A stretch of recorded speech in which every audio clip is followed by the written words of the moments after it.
either. Right, exactly, because that's something that they're required to do. They're already required to do that. So what we're asking for is over and above what they're already required to do. Yeah. So I think that we need to make that abundantly clear that we want it to be over and above this. Because when we present this to the district and they go, well, what would that person do? I could see that being a question, like, well, we hired, Akwayashi.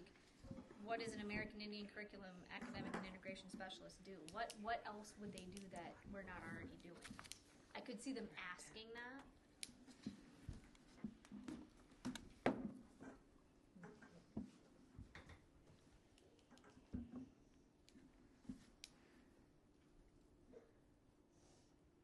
Sorry, I'm trying to get Brenda back on. I mean, is this curriculum stuff like for the cohort where like there are only our students? Well, I think that's kind of what, if we're going back to what we you a were link talking for a about separate as far as Google like Meet. I'm using sorry, when, this how is our so liaisons terrible. are utilized Let's try to do to Zoom next time, develop say, that hey, curriculum, this and is they're not being awful. paid for it, That right? is literally not their job. Literally not their job, but we could elevate some of if that is what they're actually being used for. And because they're providing curriculum for all students, it has to be paid proportionally. Yep. We cannot The proportionality exceed. is important too. So ensuring that proportionality is maintained. Stressing me out. Careful, the chair's gonna. Well, guess what? You're gonna have to. I have class. We're gonna have to leave here pretty soon, and then you're gonna sit with your sister. I know Thursday nights are long nights. Why? I think that's good for that. Good for now. If anybody thinks of anything after we have our meeting, please email us or whatever you need to do. I want to make sure we get all of our ideas in here. Are we writing our recommendations right now? I'm writing in what everybody's ideas are, and I was going to try to summarize it and send it If out. people have specific recommendations after this meeting, I suggest emailing them, and they can be included. And if I write it out and send it out and you guys are like, I'm not really sure that's what we thought, please tell me. Because we're not We're limited to open. just We're these not limited to recommendations. anything. We can have additional recommendations, right? These are our kids, and this is our recommendations, so Well, we and- can do what we want to do. And in the past too, we've looked at. So is 10 yes or no? I put non-concurrent. I put that's what I non-concurrent. put. That's what I put. Yep. in. Okay. Because it feels like they're trying to take Akbayashi's position and say, we did that, but this is not that. Yeah, Yeah, exactly. it is They're not. saying, oh, we did it, and you're like, you did something, but it wasn't that. Mm-hmm. Yeah. Thank you, like, that's good, keep doing that. Keep Akbayashi. So we recommend providing AIPAC with regular updates, biannual updates on growth and movement goals that target American Indian students. I say non-concurrent. Yeah, just because of the turnover. Yeah, actually, we didn't have a coordinator at Yeah. our September meeting. We didn't Yeah. have a coordinator at our November meeting. Mm-hmm. I think this is funny. Duluth Preschool is happy to attend twice annually. Okay, I Why haven't the seen them. preschool? And why are they coming in? Well, because I think part of that, so if we look at like how we used to do our domains, part of what we did was kindergarten readiness was a big piece, is we want our kids, because our monies cover Head Start and preschool kids. Like if they're JOM and they're in Head Start and preschool, they are part of they should be part of our account. They have access to all of our programming and funding. And a lot of kids aren't ready by the time they go to kindergarten. They're already behind. And so, and Brenda, Okay. I know might be able to speak to that, is that there was conversations, Duluth Preschool came, I think Phyllis and Tim, we were over at East High School in that weird like home ec room, and Head Start came and they talked about, we talked about like maybe having an ECFE group at ACO. Like they would host a group here, parents don't have to go anywhere, they don't have to do anything, it could be just like an indigenous-based group to help parents and get kids connected, positive relationship with the school, help figure out like do our kids have some developmental needs that we need to take care of right now? Because that's part of it too, that readiness, kindergarten readiness, read well by third grade were some of those benchmarks that we used to look at. And so I think that's why they said that they would come, is it's like, how are we, that was my